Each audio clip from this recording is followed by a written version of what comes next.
اللهم صل على محمد وعلى ال محمد. حبيبي الغاليين، عاملين ايه؟ يا رب تكونوا بخير وصحه وسعاده وعلا.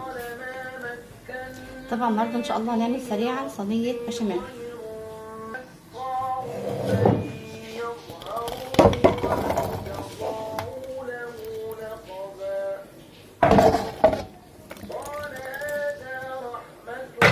طبعا دي مكرونه سايبه، هو الكيلو ب 18، فانا بخليه يحط بال20. تمام، لان لما تكون بايته عندي مفيش مشكله بايه بقى، انا مرتاحه بقى ان ايه في عندي اكل بايت وكده. تمام.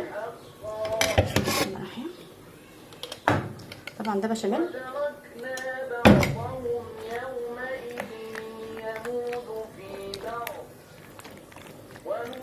شويه دقيق حمرتهم وبعدين قمت نزل عليهم باللبن. لبن ايه؟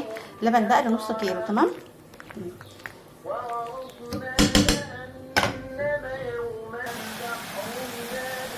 طبعا دي اللحمه انا كنت فرموها قبل العيد، اللحمه البرازيل اللي هي مجمده. تمام.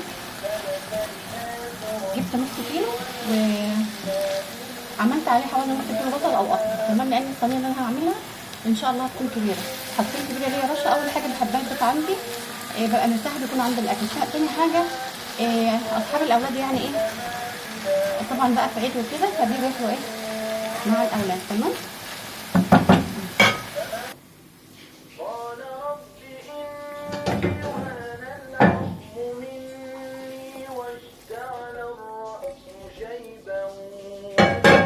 طبعا انا ماسكه الايد واحده وبس صعب عليا قوي ان انا اشتغل بايد واحده يعني وكده. تمام.